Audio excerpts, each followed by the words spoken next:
পাৰ্থক্য আচলতে ক'ত নাই। জীৱনৰ খলাবমাবোৰত কিছুমান সৰু সৰু কথাৰ মাজত ডাঙৰ ডাঙৰ পাৰ্থক্য থাকি যায়। এই ধৰক কাৰোবাৰ প্ৰয়োজন হোৱা আৰু কাৰোবাৰ প্ৰিয়জন হোৱাৰ মাজত পাৰ্থক্য। ভাল লগাৰ বাবেই কাৰোবাক ভাল পোৱা আৰু কাৰোবাক ভাল পোৱাৰ বাবেই তেওঁৰ সকলোবোৰ কথা ভাল লগাৰ মাজত পাৰ্থক্য। সময় পালেই কাৰোবাৰ লগত কথা পতা আৰু কাৰোবাৰ লগত কথা পাতিবৰ বাবে সময় উলিওৱাৰ মাজত পাৰ্থক্য তাতো থাকে।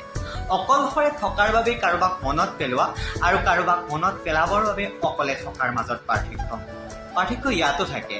সুবিধা পালেই কাৰোবাক লগ কৰা আৰু কাৰোবাক লগ কৰিবৰ বাবে নিজৰ সুবিধাখিনি মিলাই লোৱাৰ মাজত। আচলতে আমিবোৰ বহুত আৱেগিক বাবেই এই সৰু সৰু কথাৰ মাজৰ পাৰ্থক্যবোৰ আমি নুবুজো বাবেই আমি ভুল কৰোঁ বাবেই আমি আঘাত পাওঁ। সেয়েহে এই সৰু সৰু কথাৰ মাজৰ পাৰ্থক্যবোৰ আমি অনুভৱ কৰা উচিত। ভালে থাকিব। ধন্যবাদ।